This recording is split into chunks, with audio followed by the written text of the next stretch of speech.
En fait, ce mouvement woke naît avant tout d'une immense ignorance. Colbert, qu'est-ce que les woke lui reprochent? On dit que le Code noir fut un progrès dans l'histoire de l'humanité. Chaque grand personnage historique a sa face sombre. Quand on sait que Voltaire est le philosophe français le plus lu à l'étranger, vous vous rendez compte? Il dit « En France, c'est simple, on ne déboulonnera aucune statue ». Un mois après, Joséphine est complètement pulvérisée. À coups de masse. À coups de masse. Il n'y a pas un pays au monde qui ne pratiquait pas l'esclavage. Ce sont l'Angleterre et la France qui vont être les premiers pays au monde à abolir l'esclavage.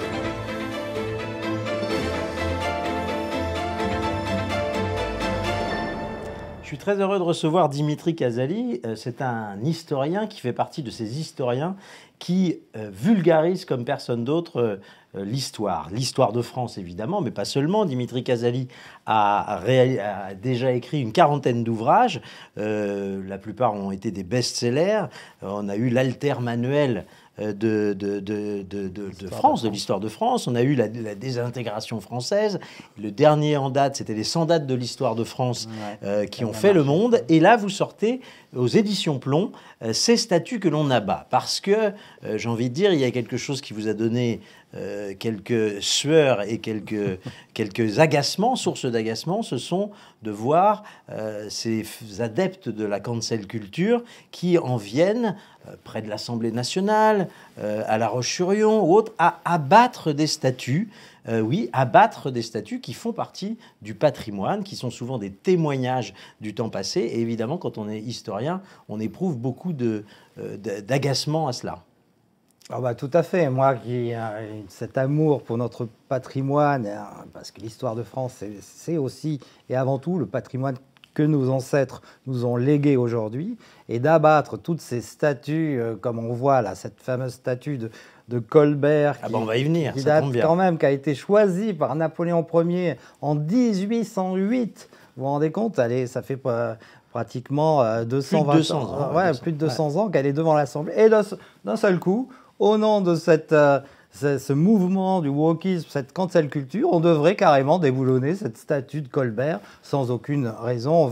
On va en parler. Ben justement, j'ai envie que l'on soit extrêmement pédagogique, comme vous l'êtes dans vos ouvrages, c'est-à-dire qu'on pose des questions simples et vous y répondez. Moi, je vais vous poser comme question, la première question, et tant pis si c'est faire de l'histoire un peu pour les nuls, on n'a pas tous votre niveau d'histoire, mais Colbert, qu'est-ce que les woke, qu'est-ce que la cancel culture lui reproche? Et après, on verra qu'est-ce que l'on lui doit, en fait. C'est une bonne question. C'est une excellente question parce que, en fait, ce mouvement woke naît avant tout d'une immense ignorance. On sent que c'est d'une bêtise. On parle d'ailleurs de la bêtise woke aujourd'hui, cette ignorance crasse, et ils ne savent vraiment pas qui est Colbert. Donc, il lui reproche d'avoir écrit un code, d'avoir légiféré en 1685 et d'avoir rédigé le Code noir.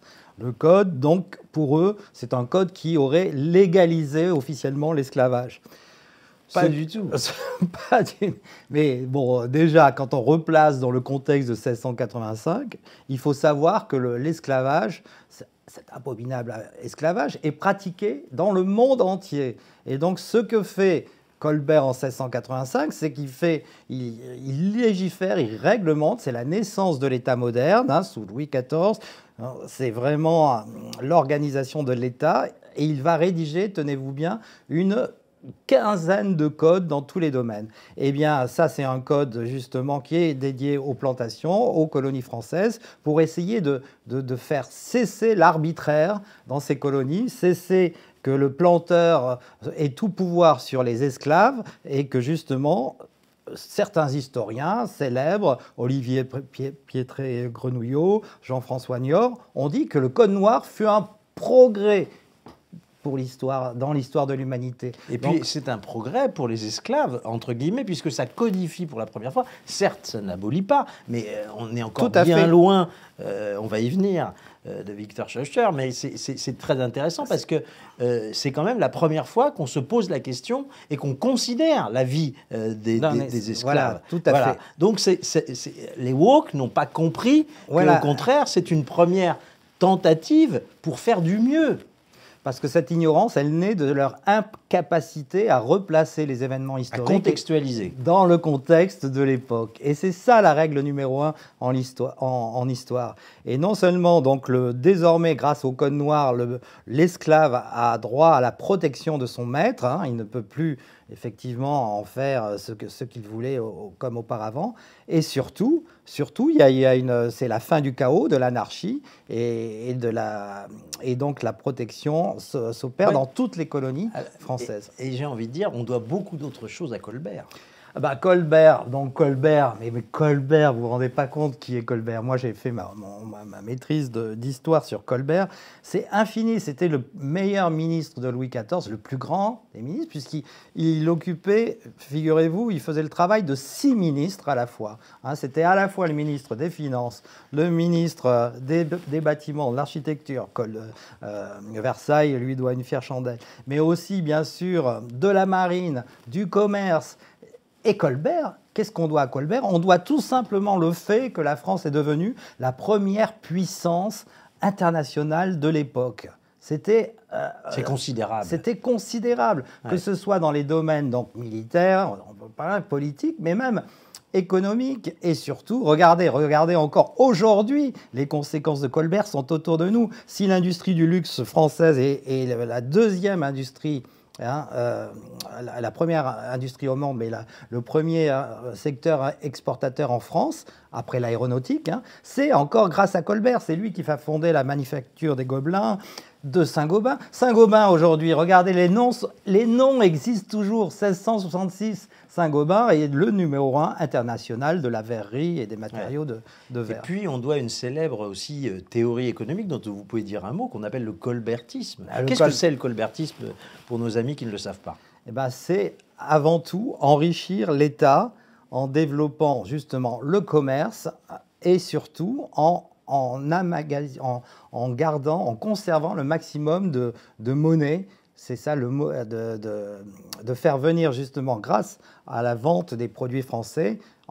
Donc l'exportation du commerce est essentielle en faisant venir justement les devises du monde entier et en particulier les devises espagnoles et portugaises, puisque les Portugais... C'est stocker de l'or, c'est stocker de la richesse. De la richesse, et c'est grâce à ça qu'il va développer...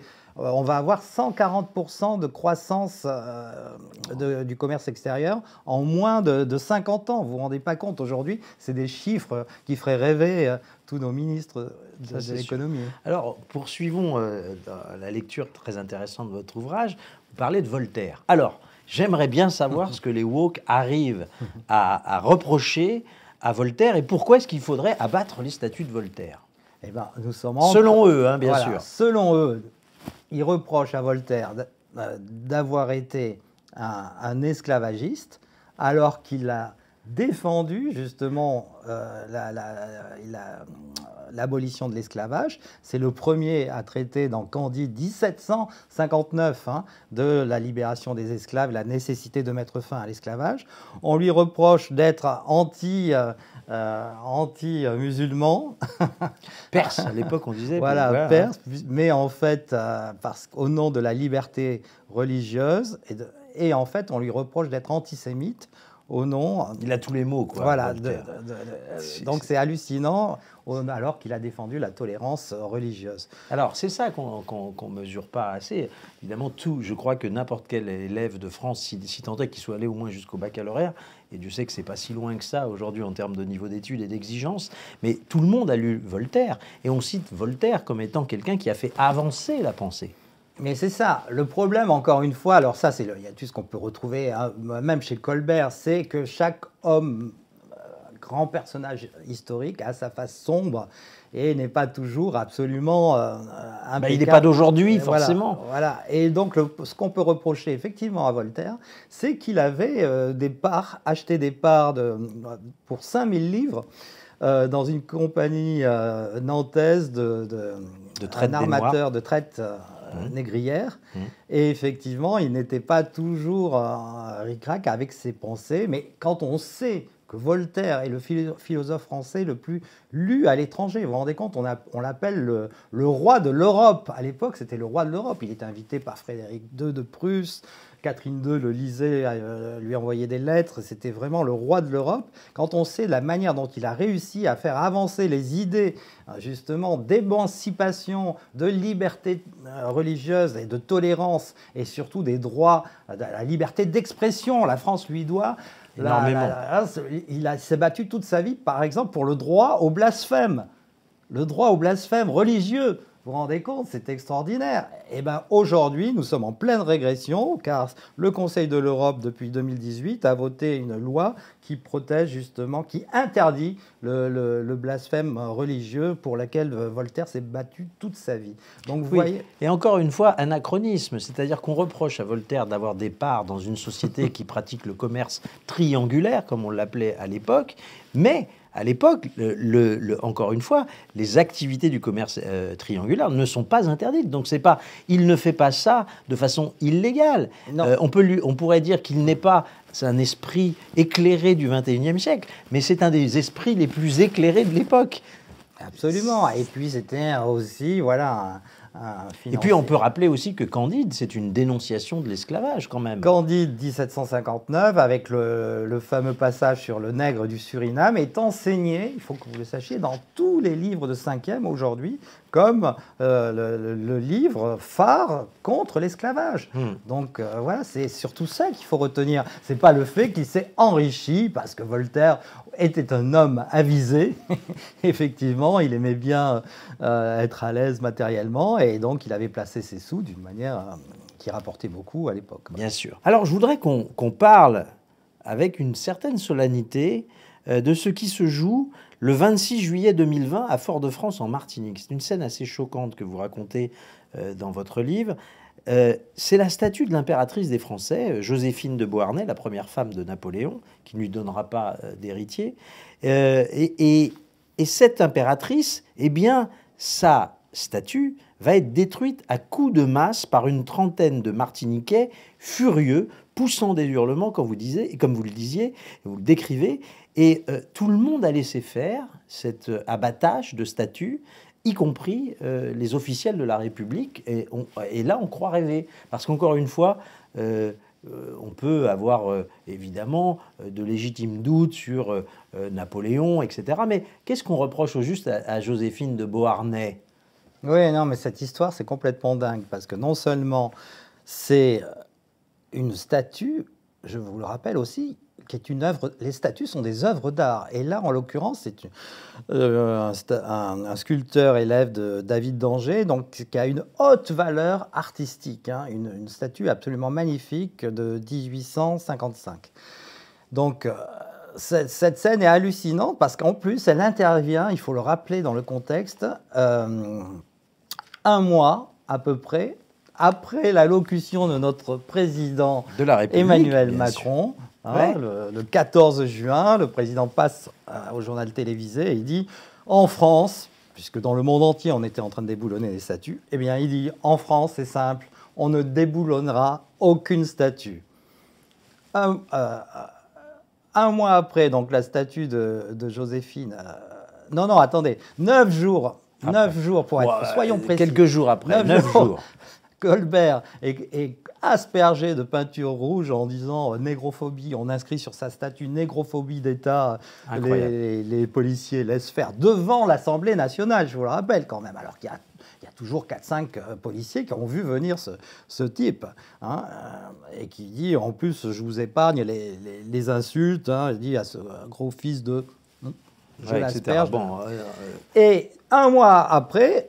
Joséphine est complètement pulvérisée. À coups de masse. À coups de masse. Hein, une statue d'une grande valeur artistique. Grande valeur artistique. Bon, celle-ci aussi, hein, d'ailleurs. Mais en poussant des cris des you-you, hystériques, alors que nous sommes sur la place de Fort-de-France, hein, je vous le rappelle, c'est-à-dire face à la mairie. Donc le maire, déjà, qui a tout pouvoir, aurait pu faire interdire cette manifestation.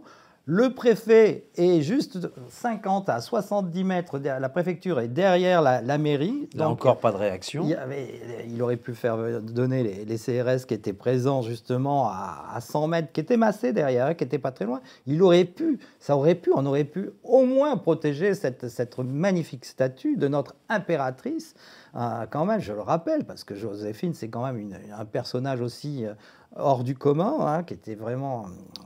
Et donc, on lui reproche, bien sûr, d'être fille de planteur de l'époque, que sa famille ait une plantation où, effectivement, travaillaient 115 esclaves. Voilà. Mais comme je vous l'ai dit, à cette époque, hein, nous sommes entre 1760 et 1802, la terre entière, il n'y a pas un pays au monde qui ne pratiquait pas l'esclavage. Et enfin, surtout, aujourd'hui, donc, on cible ces statues que sont Joséphine de Beauharnais, c'est notre incomparable, on l'appelait l'incomparable, d'une beauté, d'une intelligence. Enfin, je ne vais pas vous faire un cours d'histoire sur Joséphine, particulièrement attachante, mais on oublie totalement d'autres personnes, justement, comme quoi ce mouvement woke. Et par exemple, aujourd'hui, il y a énormément de descendants de planteurs qui possédaient ces vastes plantations, et entre autres, une autre originaire des îles insulaires, c'est une fameuse... justement, qu'on voit sur tous les plateaux de télévision dans cette lutte contre les statues, qui s'appelle Françoise Vergès, qui, elle, dont les ancêtres possédaient en 1848 une plantation avec 128 esclaves. Donc, vous voyez, au lieu de recevoir sur tous les plateaux de télé Françoise Vergès, qui est de tous les combats contre justement le décolonialisme, contre le wokisme et la cancel culture, on ferait mieux de réviser ces leçons d'histoire. Absolument. Alors, continuons, parce que ce livre est savoureux, parce qu'on croit véritablement halluciner tant le nombre de statues que l'on a abattues, ou que l'on veut abattre, ou que l'on a dégradées, est important. C'est pas rien. Et surtout, on va de surprise en surprise.